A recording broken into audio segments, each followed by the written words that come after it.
Hello, I'm Mel Grubb and welcome to my course, Creating Maintainable Contexts for Automated Testing.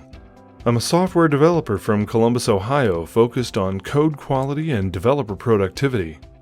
As an industry, we've all agreed that tests are vitally important to the longevity and maintainability of our code, but often the simplest of changes can cause an avalanche of broken tests, pulling us out of our groove to wade through complicated test contexts that we didn't write and may not fully understand. In this course, we're going to explore ways to factor out commonalities from the test contexts using the object mother and object builder patterns so that you can clean the clutter from your contexts and let your tests focus on what's important.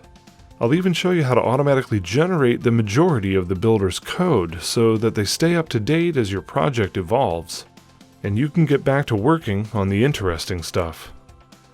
This is an intermediate testing course, so you should be familiar with C#, MVC, and testing frameworks such as NUnit.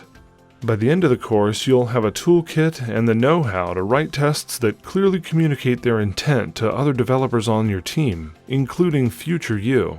I hope you'll join me and my course, Creating Maintainable Contexts for Automated Testing, at Pluralsight.